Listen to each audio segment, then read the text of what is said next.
Welcome back to Old School Sports and our Out of the Park Baseball 25 series, Can We Save the Oakland A's? And the 2038 to 39 offseason is finally underway. And one day into the offseason, we've probably done a lot of our heavy lifting for this offseason. We'll talk through that shortly, but just as a programming note, I think I did finally figure out what was going on quirky with the game. I ended up deleting all of my messages, but there had also been something I had forgotten about. I was getting a pop-up from my antivirus software over the last couple of weeks about OOTP, and I finally disabled that, and then I was able to finally back up the game. So feeling better on that front that we'll be able to keep this series going. Why my inbox all of a sudden was 2 years old, I have absolutely no clue. But hopefully that is resolved. The one thing that I'll have to figure out is we still do have one player, Mr. Scholl, who has a team option that we need to either decline or accept. And since I don't have access to the email giving me that option, I think it'll default to him keeping it. So I think if we don't want to keep him, I probably just release him now. But we'll be working on that decision in the coming days. A little bit of feedback from viewers that I want to talk about as we finally get this off season underway. First and foremost, thanks for all of the kind words about us finally getting a third championship with this Oakland A's team, which was probably our best team yet. So appreciate, obviously, all of you who watch loyally, and the smaller sub-segment of you who comment occasionally or frequently. Appreciate all the viewers, appreciate all the support, and it's obviously good when we do end up winning that final game of the season, which doesn't always happen, but it's nice when it does, particularly when it's in the playoffs. Jackson Ferris, who's been our ace for a decade at this point, is headed to free agency, looking for 6 years at $18 million a year, with a couple of vesting options for those final 2 seasons. So for a guy who's going to be turning 35 in about 2 months, who's fragile physically, I think it's an aggressive contract for the Oakland A's. That said, would love to get some compensation in return. Peter Hooper, Stanley Rosella, and Scott Donovan all suggested submitting the QO to him. I'm going to do it. I hope he doesn't accept it. If he does accept it, it's going to make things a little more interesting for us as far as the payroll situation, and we'll talk about some of the moves we've made on that front shortly. But appreciate the thoughts on Ferris. I really don't want him back. I don't know if it's a coin flip situation whether or not he'll accept, but I think if you put a gun to my head and I had to make the right decision on what he's going to do, I think he will probably reject the qualifying offer, which is what we ultimately hope he does. If he does end up opting in, we might need to get a little creative in the trade market with him or other players. Also got some suggestions from YME943 on pursuing extensions for some of our younger players. I have made long-term extension offers to a few players that we'll talk through. They weren't necessarily the youngest guys. YME943 was talking, I think, specifically in some cases about guys who have only been up for a cup of coffee or haven't even made their major league debut yet. Did investigate all those things, didn't really see any compelling offers. Some players were just looking for crazy money already, and others were not looking for much money, but they also are much more borderline players. We have, as I said, made several offers that are a bit front loaded to some guys we want to lock up for the long term, though, and none of those guys are really old players. So hopefully in the next few days, as those contracts, knock on wood, get signed, we'll be able to talk through what we've done there.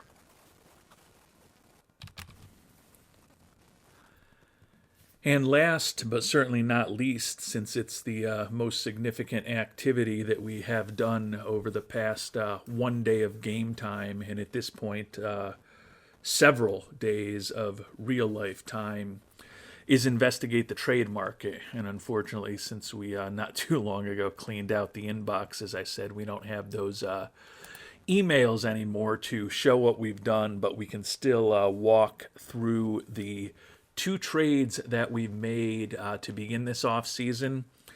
And as I alluded to, I think this could be, along with the contract extensions that hopefully we'll be talking about shortly, the big activity for us this offseason, because we didn't have a lot of real big holes to fill.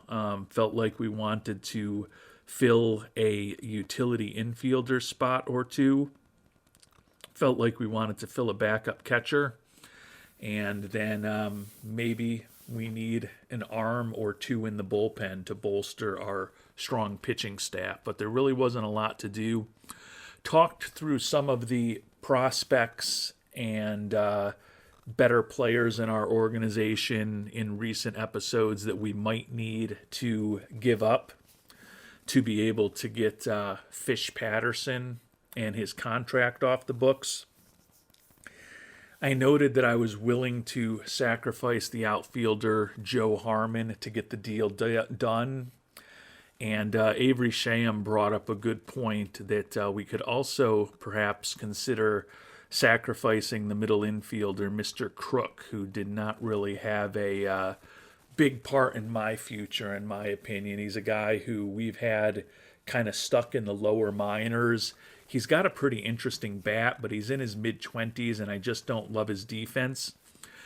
And there ended up being one trade where straight up Mr. Crook had, I don't want to say as much value as Mr. Harmon, but both Mr. Crook and Mr. Harmon were able to get the player that we were targeting straight up. In this situation that I'm talking about is our backup catcher situation. And I thought about a few options here. We've got Mendoza, who we traded for last season as our starter. Thought about potentially reuniting, or not even reuniting, just staying united with Jaden Boakai, who's been with us for the last 6 years. He is headed to free agency, and he was looking for 5 years. Now he's only looking for 2 years at $7.2 million a year. We were offering him much less than that. We were offering him about, I think, $4.5 million a year for 2 years, and he wasn't going for that. So given that he's still looking for legitimate money, and we only need a backup catcher, we're not seriously considering him.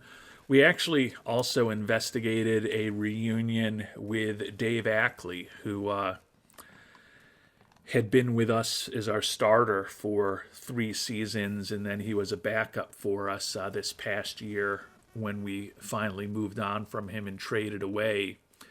And thought that as a pure backup, a guy who's really good defensively like him with that Iron Man injury proneness might work. He's got a contract that is not great, but Ackley is a guy, when we looked at the trade options, was very attainable. Harmon, among many others, could have brought Ackley on board, and I believe if we had included Harmon for him, I think at one point they were willing to keep 80% of his contract. Whoa, even more than that now. Huh. Well, when I was looking at this, and it was only, I think, yesterday in game time, I'm pretty sure they were only willing to keep 80% of Ackley's contract. So that trade has actually slightly moved in our favor over the last couple of days. But it ultimately was not the trade that we made. And we have brought a new backup catcher on board from the Dodgers organization, Hidetaka Ogata, 26-year-old out of Japan. The bat is very pedestrian, but the glove is potentially incredible. And I think for a backup catcher to have that 80 blocking, 75 framing, and an average-ish arm, and for him to have a bat that is honestly pretty similar to what we've gotten used to over the past 5 or 6 years with guys like Ackley and Boakai as our startup catcher, to have Ogata as a backup catcher for us is, I think, a good move. He's a guy the Dodgers, as you would expect, given their budget and given their payroll, are loaded with catchers, and he's never really gotten much of a shot with them. He's been up each of the last 2 seasons in his mid-20s. He's gotten a total of 26 at-bats, hitting just a .92. So he has been a poor offensive player, but it's admittedly a very small sample size. Don't think he's going to be revolutionary for us, but he is a guy with his lack of service time that's going to be making the major league minimum for the next several years, which is obviously significant less than Boakai was going to be making, and significantly less than the contract that Ackley is signed to, although potentially we could have gotten Seattle to retain it looks like all of that. Was 80% of it yesterday is what it is. Just have to deal with that. Ultimately, I liked Ogata's bat better than Ackley, and I liked his glove a bit better than Ackley, even though he's not as durable as Ackley, and I think Ackley did bring a few more positive personality traits. But the trade, ultimately, this goes back to what I was talking about with Avery Shayham, and one of the guys that they would accept straight up for Ogata was Chris Crook, the 24-year-old middle infielder. Again, I think the guy's got an interesting bat, but I just can't see myself playing that glove in the middle infield. Doesn't really have the capability to be an outfielder. So he is essentially a first baseman or a DH, and although I like the bat, it's not quite a first base DH bat as far as I'm concerned. So to pick up Ogata straight up, I was happy to give up Crook rather than Mr. Harmon. I think Harmon, although I think he's about the same age, has a little bit more potential to be a useful player for us with the way I like to build a team. So you may ask, why did you give up all of these other players? And the reason is that we also did include Kevin Patterson's contract in the deal with the Dodgers. Patterson guaranteed $19 million over the next 3 years, followed by a team option. Given that he is no longer even a fifth starter for us, we really wanted to get that contract off the books, and the Dodgers were willing to take it on board. And you can see we ended up getting a decent chunk of cash back from the Dodgers as well. But to get them to take Ogata's contract, we had to add in some players. Mike Curtis, he actually had a little bit of trade value, torn flexor tendon in his elbow. He's arbitration eligible now. He is a popular player, good in the clubhouse, and he's been a pretty good reliever over the last couple of years, but certainly not someone we were going to be willing to spend several $1 million on to sit on our injured list all next year. We also traded away Alden McFadden, guy who was a former pretty high draft pick of ours, second round, 83rd overall for us in 2030. Ended up developing a pretty solid glove with good infield range. The bat is borderline major league quality. He's been a productive offensive player the last couple years in AAA. got a small cup of coffee with us this past year. But he also just completed his last option year, so we were going to have to get him through waivers to keep him when he likely didn't make the team this coming season. And we were also going to need to spend a 40-man roster spot on him. So we didn't mind including McFadden to get them to take on Patterson's contract. The most significant thing that we probably had to give up was the guy who would have been our backup catcher if we hadn't brought Ogata on board. And that's Juan Alfaro, another guy with a really good glove, but not quite as good as Ogata. He's kind of a notch worse than him in both blocking, framing, and his arm. And also not quite as good a bat, although he is durable. He's a little bit younger than Ogata. Didn't love giving him up because he's kind of the best catcher that we have in AAA. So if we were to have some injury issues with Mendoza or Ogata, Alfaro would have been the guy that we wanted to have in our organization. And he is still a guy with 2 option years left. But we ultimately really wanted to get that Patterson contract off of our books, and including Alfaro in the deal got it done for us. My thought is that we can probably find a pretty good defensive catcher with a mediocre bat on the free agent market come February or March, who's only looking for a minor league contract at that point, and we can probably stash them in AAA if we need to, as a potential backup for Mendoza or Ogata.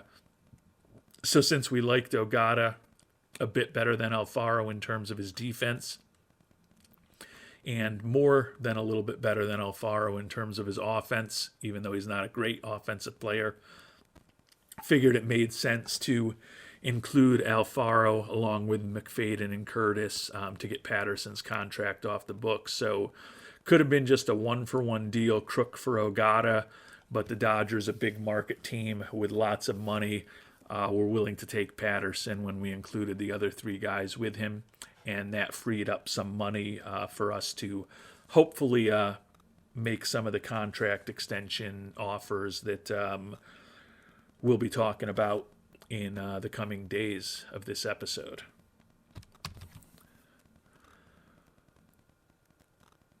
So we've handled the backup catcher situation with the acquisition of Ogata.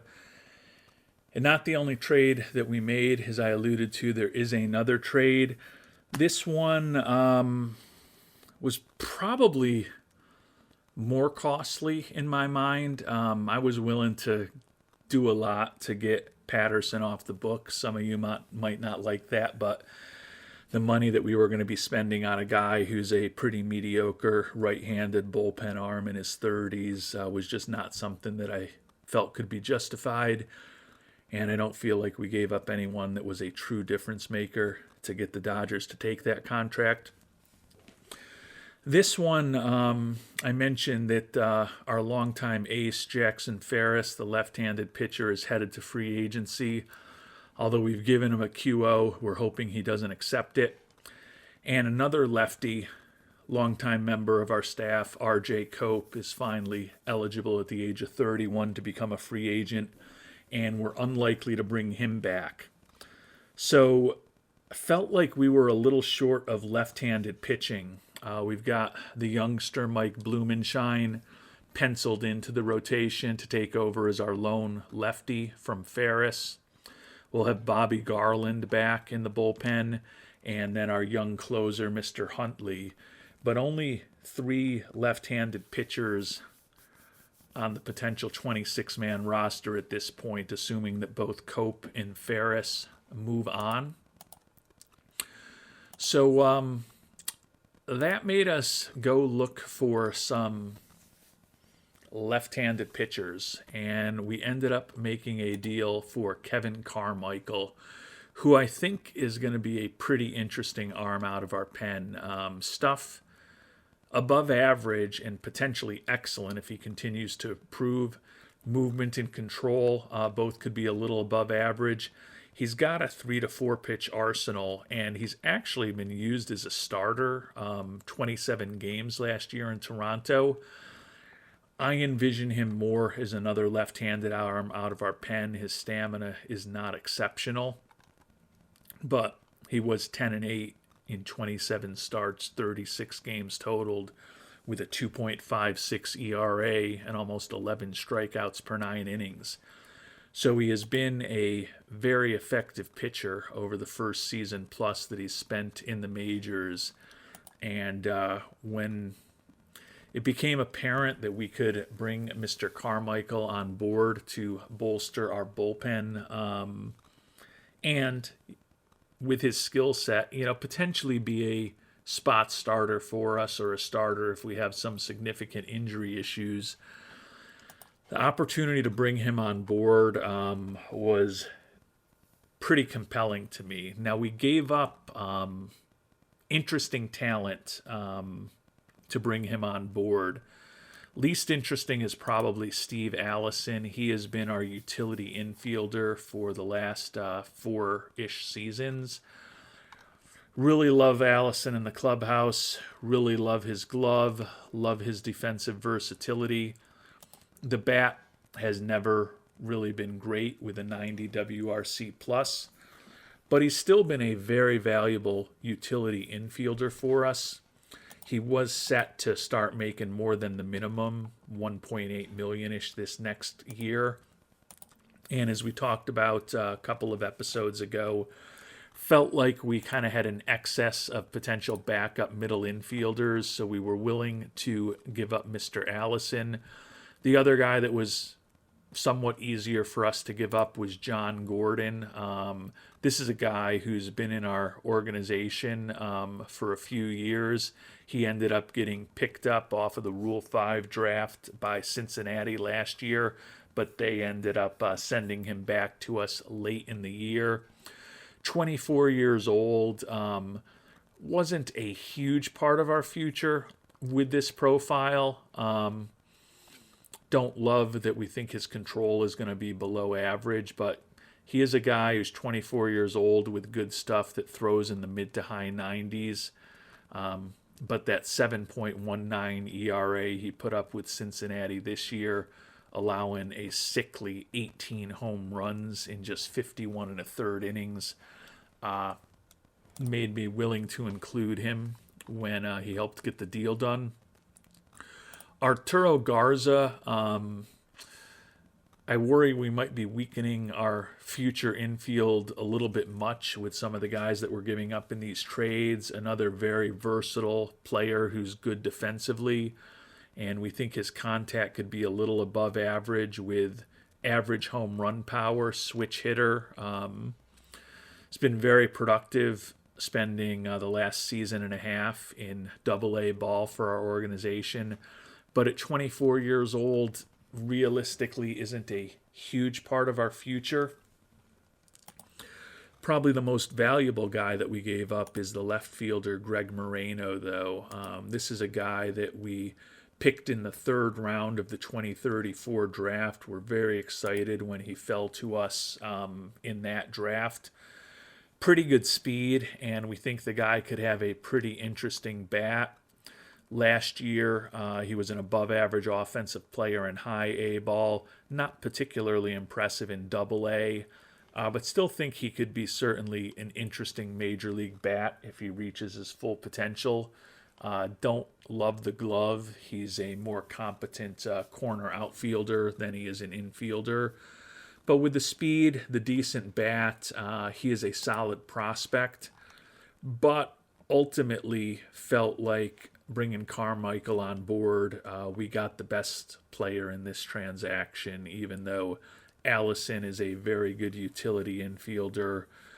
Gordon could be a back end of the rotation guy or certainly a right-handed arm out of the bullpen. Garza looks like another guy who could potentially be a pretty interesting utility infielder, and Moreno looks like he could be a starting corner outfielder. It was a lot to give up for a guy that we envision as being a left-handed reliever in most situations, but the skill set of Carmichael is such that we're pretty happy to have him on board, giving us a fourth left-handed arm for our potential pitching staff for 2039. And I mentioned that utility infielder was a spot where I felt like we had some openings and some things to figure out. And with the fact that we included McFadden in the Ogata trade and then Allison in the Carmichael trade, that puts us in a situation where right now we view Anulfo Dolan and Rodney Mesidor as our likely utility infielders next year.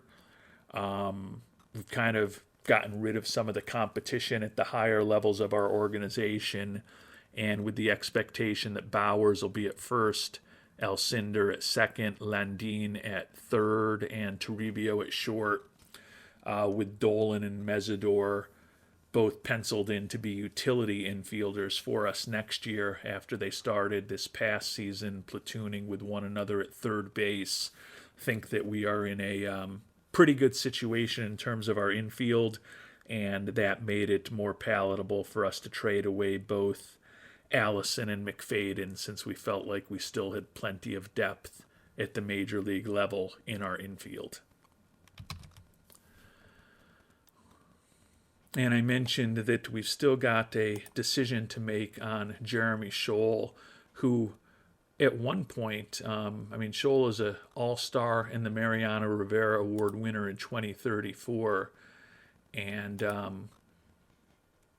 he's been our closer at times in the past. Felt like he was potentially going to be a very important part of our bullpen for the long term.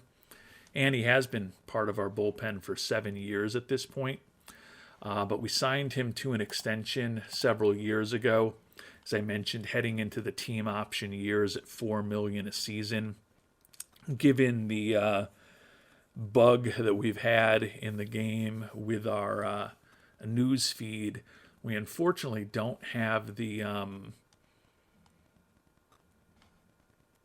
drop down from the email to exercise or not exercise the option. And I don't, there probably is some other setting to go and do it, but I can't think of what it is. I've never done it without the email before. I'm guessing there's some way to do it.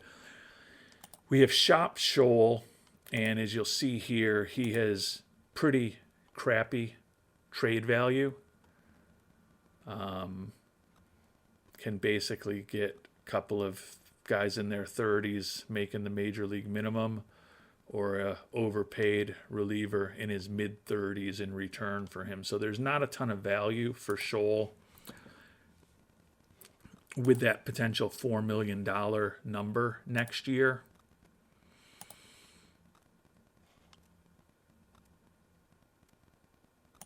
And given that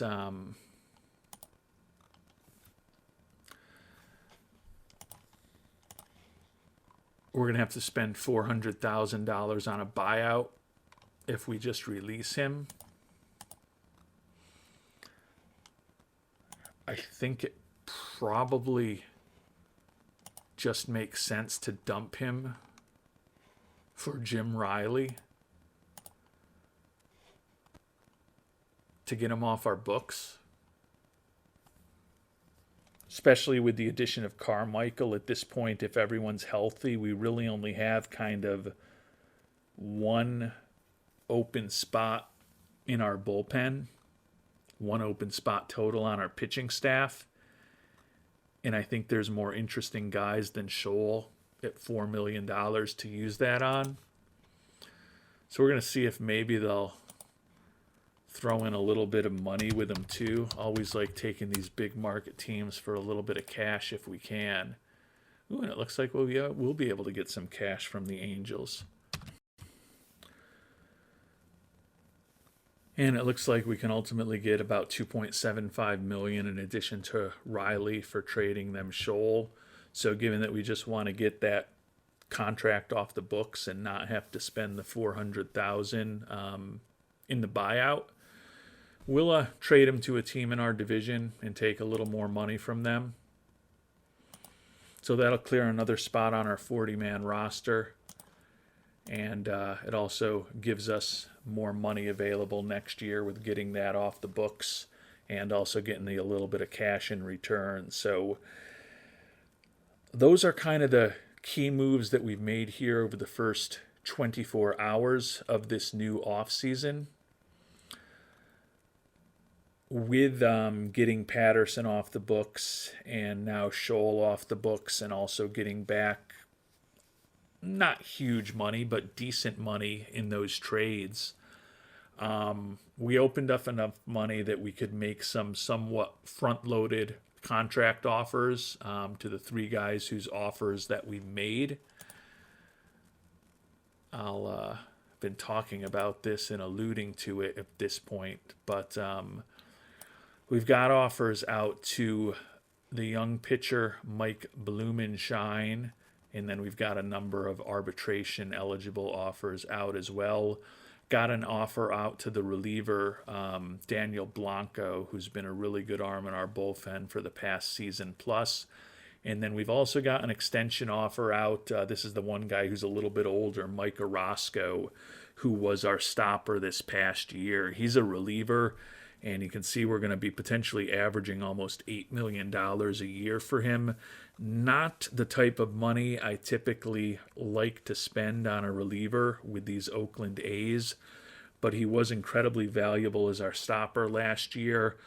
And given that we've opened up a fair amount of money this season, felt like a front-loaded contract with him potentially made some sense, because a lot of the guys that we've signed to extensions in recent years, Jesus Saldana, Arturo Uresti, Amare Alcindor, more recently even Alejandro Landin several years ago, unable, given the salary constraints that we were dealing with at the time, to front load those contracts at all. Now, they're very reasonable amounts, we think, for the players that these guys are or that we think they could become.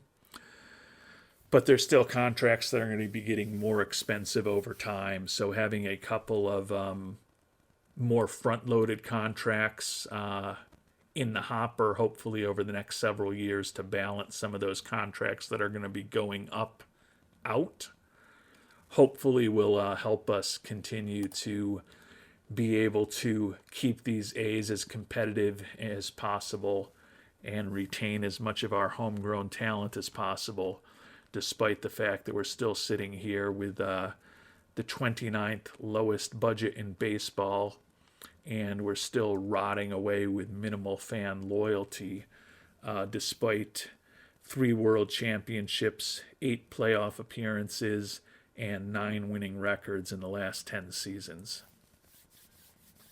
Not that I'm bitter about that.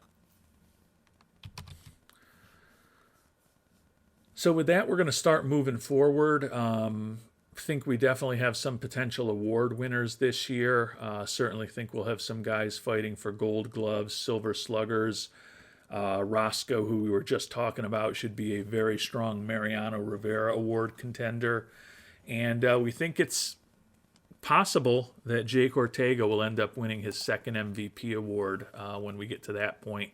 We talked through some of the big competition in our previous episodes.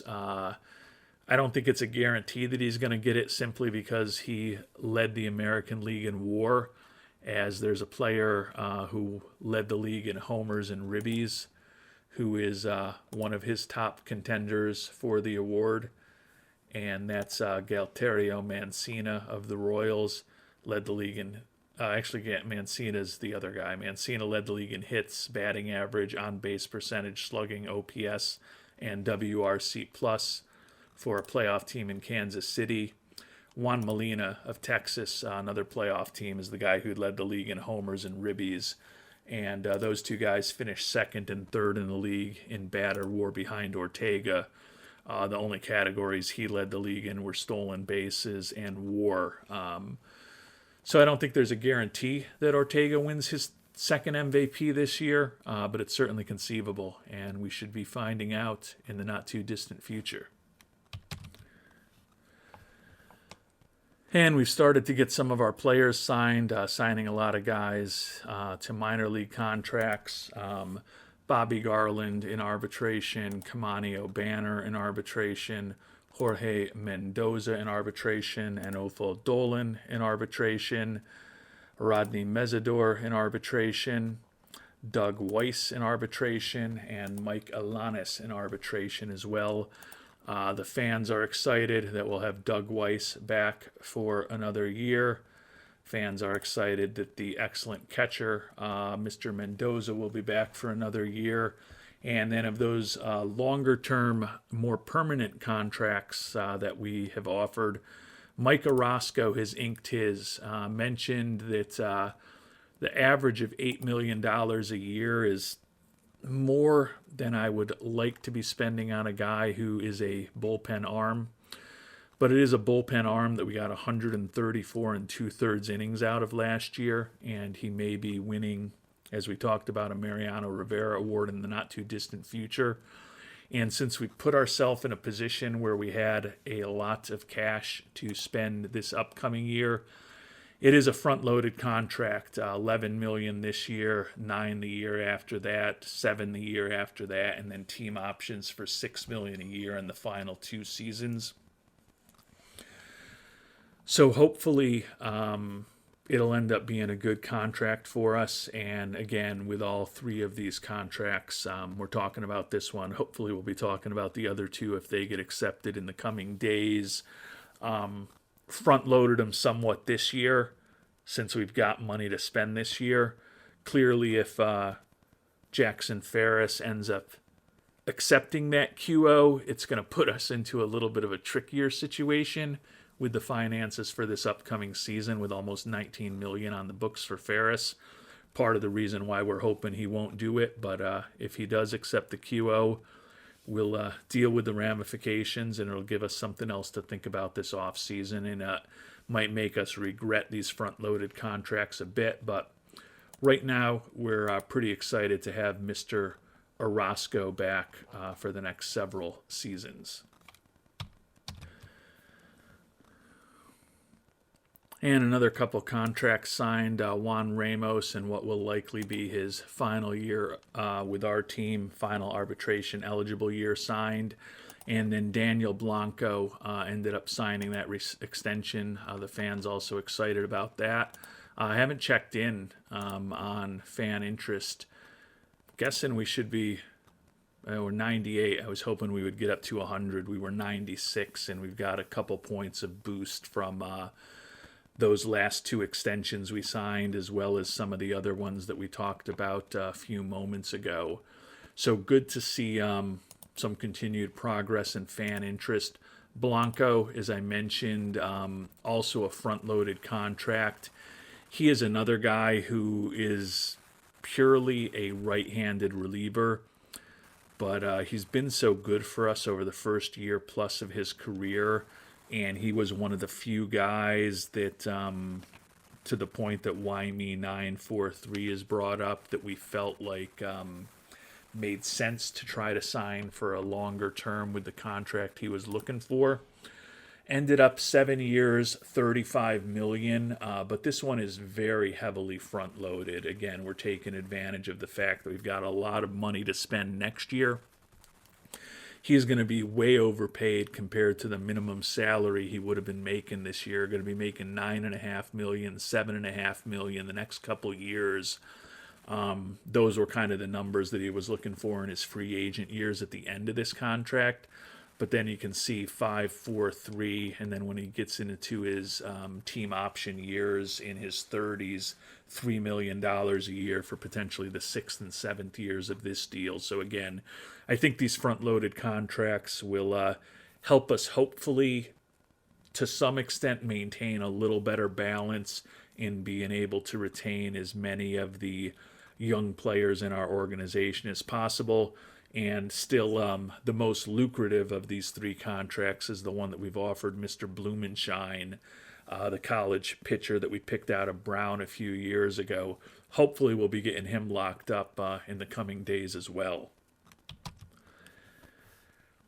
And we've simmed ahead another couple days. Still haven't heard from Mr. Blumenshine. I mean, typically in OOTP, when you make an offer to a player and they say they're going to go think about it, they when they're already on your team, I think it's very rare that they don't ultimately come back and say, "Yep, we're going to sign with you." A little different with players that are free agents. Certainly hope that we get Mr. Blumenshine locked up, but we haven't really gotten any positive feedback yet.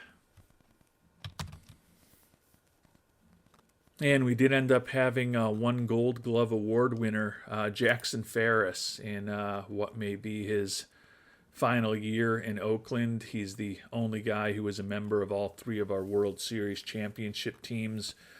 We won the first World Championship in his first year with us in 2029, and we won the third World Championship in what may be his final year with us in 2038. But the two-time All-Star at the age of 34 wins the first Gold Glove of his career. A couple of other familiar names. Maui Ahuna with the Mariners wins a Gold Glove right as he heads into retirement. And Juan Molina, the MVP candidate we talked about not too long ago, although he, in playing right field, is probably not as important an defensive position as our MVP candidate center fielder Jake Ortega played, but Molina did win the Gold Glove this year, which probably won't hurt his chances at winning the MVP award. And I had been talking up the guy that we just signed to an extension, Mike Orozco, our stopper, as the potential Mariano Rivera Award winner, but we also had another excellent candidate in our young closer, Chuck Huntley. And the two of them, Huntley, our closer, and Orozco, our stopper, finished 1-2 in the voting for the Mariano Rivera Award. Interestingly, all four of the players who got votes were on just two teams, our A's and the Guardians. We've talked about Orozco and the great year he had already. Chuck Huntley, a brilliant 1.21 ERA, with a ridiculous 83 strikeouts, and an almost as ridiculous, in this day and age, only 2 home runs allowed over 59 2/3 innings, WAR of almost 3 in less than 60 innings pitched as our outstanding closer. Huntley is another guy that we've been investigating, and we were investigating trying to give one of those front-loaded extensions to. Unfortunately, he's looking for pretty big money. You can see he's looking for about $100 million over an 8-year contract. As much as we love Huntley, felt like the kind of money that we were given to Orozco and Blanco was more reasonable. Certainly hoping that Huntley's with us for at least another 4 years before he can potentially hit free agency. Maybe at some point his price will get more reasonable. But didn't really want to make a average, $12.5 million type of commitment for the next 6, 7, 8 years to a closer at this point. So we'll continue going year to year with Mr. Huntley for the time being. But a great season for him in his first year as a closer for us. Won the Mariano Rivera Award as well as a World Series championship. Silver Sluggers, only two for the Oakland A's this year. Jake Bauers, who we picked up in that trade with the Red Sox to take over as our first baseman, combined for 32 homers between us and the Red Sox. And then Jake Ortega wins at this point only the third time he's been a Silver Slugger for us. The first time in 3 years that Ortega won a Silver Slugger, so that's good to see. Interestingly, Juan Molina and Galterio Mancina, the two players who we think will be his top competitors for the Most Valuable Player Award, not surprisingly, also won Silver Sluggers at their positions. And Mr. Blumenshine has signed his deal as well. This is probably the most aggressive. Mentioned that Blumenshine was our first round pick, 20th overall in 2036 out of Brown. He has, at this point, only 13 and a third innings of major league service. Did very well in September with us, but he did have an ERA of over 5 in his first 7 and hopefully only 7 appearances in AAA. But felt like with the arsenal that he has, solid stamina, really good at holding on runners, and a pitching profile that we like a lot, especially given the fact that Doug Weiss, another young college pitcher who's come up through our organization, has been looking for money that we think is absolutely insane. We've taken a gamble on the fragile youngster, Mr. Blumenshine. Front-loaded 9-year contract for him as well. If he becomes a good, solid number 2 or 3 starter, which is certainly conceivable, if he stays healthy and he reaches his full potential, this could be a incredible contract for us down the line. Obviously, we're paying him a lot more than the minimum that he would have been making for the next few seasons, when he's going to be making 12, 10, and $8 million. But you can see the last half of this contract, $4 million a year, and then even $3.5 million when he gets into his 30s. Again, I think these 3 front-loaded contracts that we've been able to sign with these guys, if these players work out, it will end up providing a nice offset in our overall financial situation. Because as we mentioned, we've got Saldana going up, we've got Uresti going up, and we've got Elcinder going up in the annual values for each of them. So it's nice now to have Blanco and Blumenshine,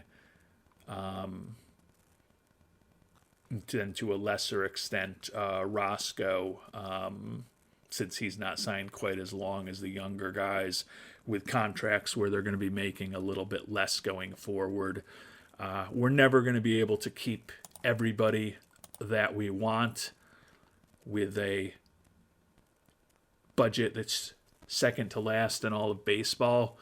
But again, trying to get creative with the contracts, and when we have a year like this where we had a lot of money available for the 2039 season, front load the contracts to the extent that we can, and just hope that those players stay healthy, develop the way that we expect, and end up providing some pretty significant excess value to what they're getting paid 3, 5, 7 years down the line. And in a very unsurprising news, after being the best team in baseball, the only 100-win team in baseball, and ultimately winning the World Series when all was said and done, even though that doesn't factor into the voting, Kip Wells named a Manager of the Year once again at the Major League level for us. Similar to what we talked about with Jackson Ferris, we promoted Mr. Wells from our AAA club in Las Vegas to the majors in 2029, and he won a World Series with us as a rookie manager in 2029. He's been with us for this really good run over the last decade, and a 3-time Manager of the Year in 29, 36, and 38. Perhaps not coincidentally, those are also the 3 years in which our Oakland A's won the World Series.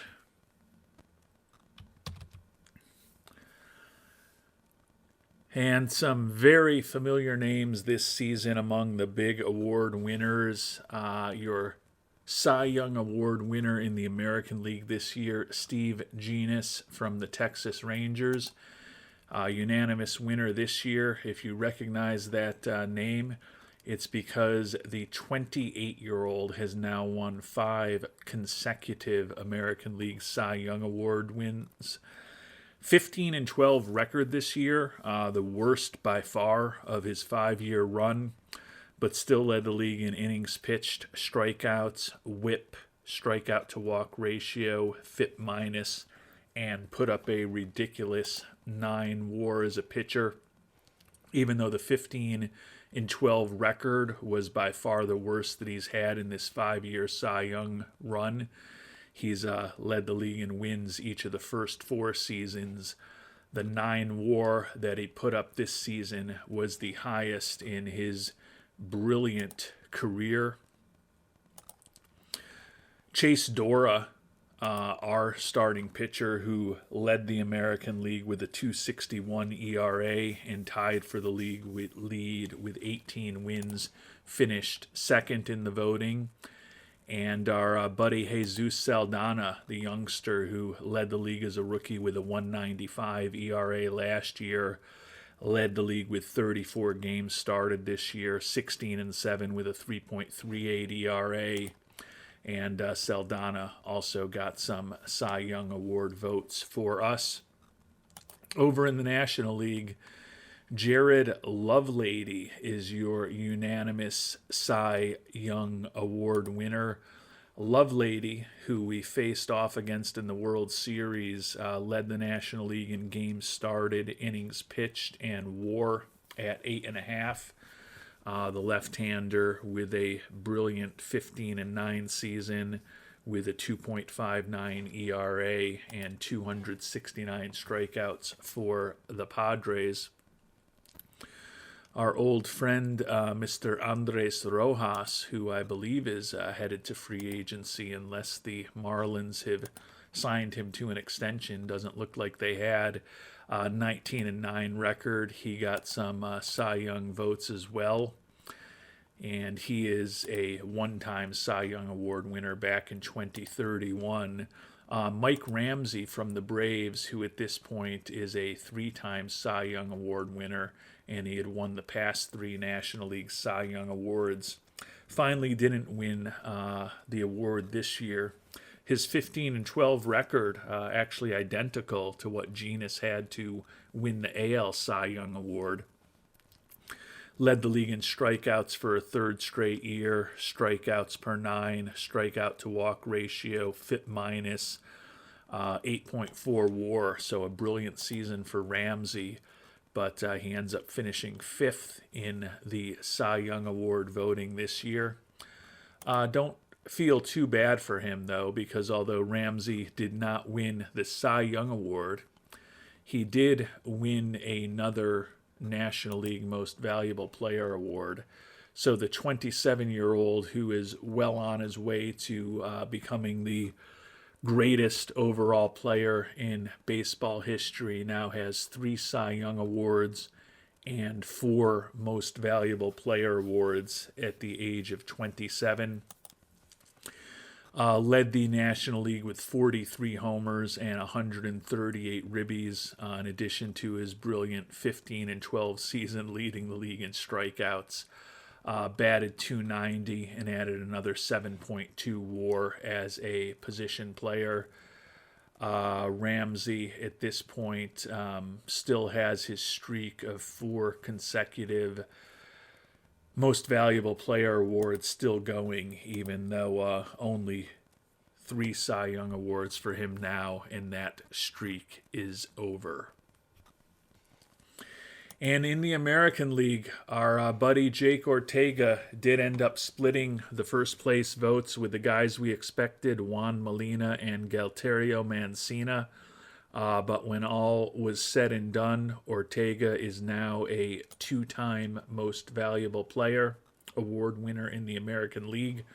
Importantly, he's been a member of our last 2 championship teams as well, was the division and LCS Series MVPs for us this year. Former 3rd overall pick out of Oregon State, having an outstanding career for us, as we mentioned, now a 2-time MVP, was a Rookie of the Year, Gold Glove, perennial All-Star, 3-time Silver Slugger now, couple of World Series titles. As we've talked about previously, given that he's 31 years old, not sure whether he's going to put up the type of compiling numbers that you would typically see from a Most Valuable Player or from a future Hall of Famer, but if he plays another 6 or 7 years the way he's played the first 6 or 7 full seasons of his career, certainly going to have a pretty compelling case to be a Hall of Famer, even though he almost certainly will not hit 3,000 hits, and he may not even get to 300 home runs in the course of his career. But the combination of some excellent speed, a lot of extra base power, 300 career average, and some really good defense at an important defensive position have enabled him to put up an average of 8 WAR over every 162 games that he's played over the course of his career. We, of course, exercised our team option for him for next year at $8 million. The season after that will be the final team option of the contract that we signed him to when he was a very unproven young player. Ended up being an incredible contract for us, and we'll be finding out in a couple of years whether or not the front-loaded contracts and the trying to get young players signed to reasonable long-term contracts that we've been investing a lot of time and effort into over the last several seasons will ultimately enable us to ensure that Mr. Ortega is an Oakland A for life. Certainly no guarantees on that front, but obviously happy to see a second MVP award for Ortega this year. Alejandro Landin, who switched to third base for us this year, tied for the league lead in hits, batted over 300, 31 homers, 97 ribbies, a WAR of almost 6. He finished 6th in the MVP voting. Chase Dora, our Cy Young Award runner-up, also got some MVP support this season. And we ended up signing all of the salary arbitration eligible players that were on our team, and we traded away a few also. So nothing interesting for us in the arbitration hearings today. The big question as we head towards free agency is whether or not Mr. Ferris will sign that qualifying offer. Still says he's looking at 6 years, $18 million a season. 4 of them fully guaranteed. Again, I tend to think he will decline our QO, and honestly, that's what I'm hoping he'll do. Not that wouldn't want to keep him on the team. Still think he could help us, but in an effort to hopefully ensure that in a couple seasons we'll be able to get Mr. Ortega and keep Mr. Ortega on board. Really didn't have any interest in offering Ferris a long-term extension.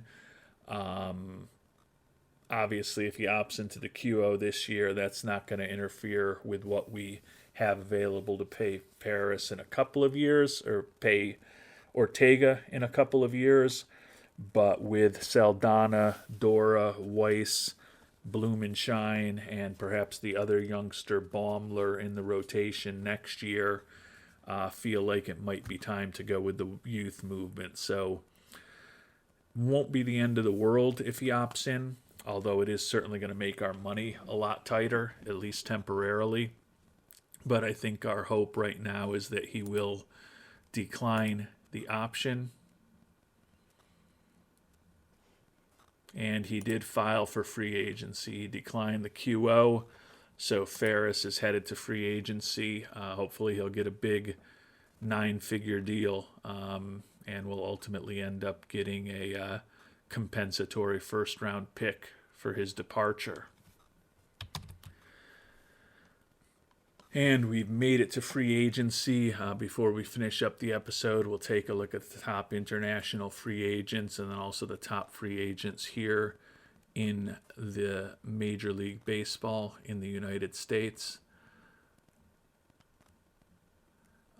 First baseman Yutaka Nabea, pretty interesting right-handed hitting first baseman.